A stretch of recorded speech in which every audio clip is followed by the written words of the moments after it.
Thanks for staying with us. And Bill O'Reilly in the What the Heck Just Happened segment tonight. 3 hot topics. One of them, a vegan strip club. The first members of the UC Berkeley Black Student Union launched a protest that intruded on other students. Shut it down! Shut it down! Look around. You see all these students standing around here? We're raising solidarity. Hey, sir. What's going on here? Most of the people honestly do understand that the idea behind the blockade is to disrupt business as usual, and that's why it's an inconvenience. It's purposely doing so in order to really kind of convince people to recognize the inconvenience that black youth and people of color are face on a daily basis. Here now to analyze Bernard McGuirk and Greg Gutfeld. So Gutfeld, 47 years ago, 1968, same thing. Yep. Trying to block kids from going to school. Yep. What say you? I was there. You didn't see me in the back. I was naked riding an alpaca in a pagan protest. The problem here is there's no possible avenue for payback. For example, an activist can block a student's path to class. But what do you block an activist to? What could they be possibly doing? They don't have jobs. You're blocking them from buying, what, RID for their head lice? I don't know. No, you block them from going to the pot dealer.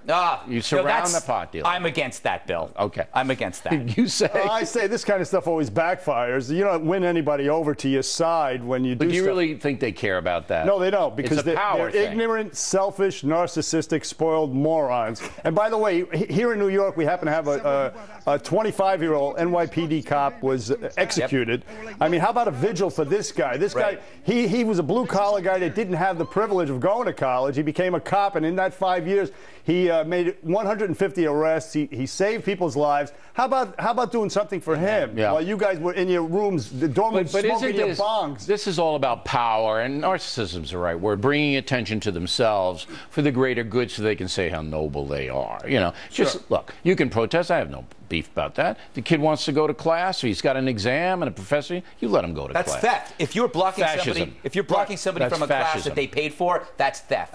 Fascism. Alec Baldwin got caught in a minimum wage protest blocking traffic. He's now he wants to reduce the minimum wage. Yeah, he was mad because he was going something. Yes. Okay. All right, in Mosul, Iraq, ISIS has opened a hotel. You think I'm kidding? No. No. The JV has opened a hotel. It's called the Nineveh International Hotel. Has a swimming pool, Gutfeld. Yeah. 2 black ISIS flags flying. Yes. And it's patrolled by ISIS women who, if you dance, smoke, gamble, or do anything fun, you get executed. Don't get a room near the ISIS machine. Anyway, I went on Hotels.com to read the reviews. The rooms are clean. There's free Wi-Fi. The only problem, the downside, are the beheadings.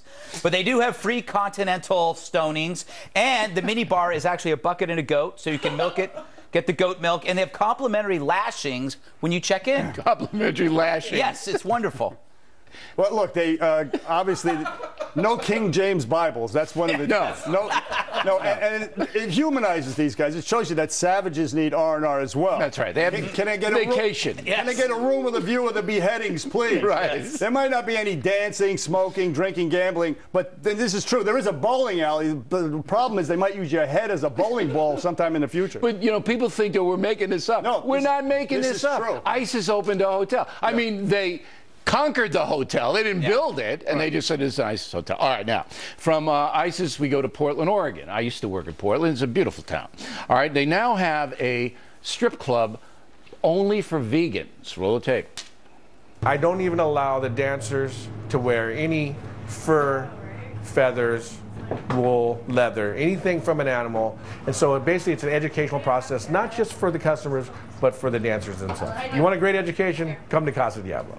All right, McGuirk, my question is, if they don't allow anything animals, they're not going to have any customers. That's a good point. Very good point. That's a shot at people like me.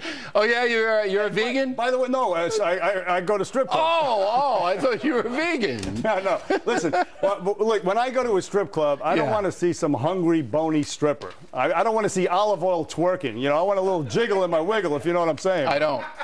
What do you say, Gutfeld, before we can get out of here, please? I think it's good to know that no animals were harmed in the creation of my lap dance. But no offense to the people in this industry, but if you're taking off your clothes in a small unattractive strip club in Portland. Diet isn't your primary concern. There are other things to worry about in life.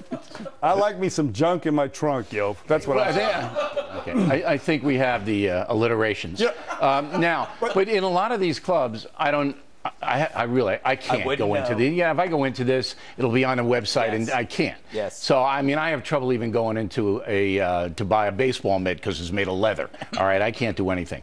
But they serve food. Yes. Oh yeah. So you get tofu. I mean, I'm not. Here's the hilarious thing. They have at this mini mall, this vegan mini mall, coconut bacon. It's such a perversion of language. They're saying if you cut something in a strip, it's suddenly bacon. So I guess that means like an inflatable doll is a real woman.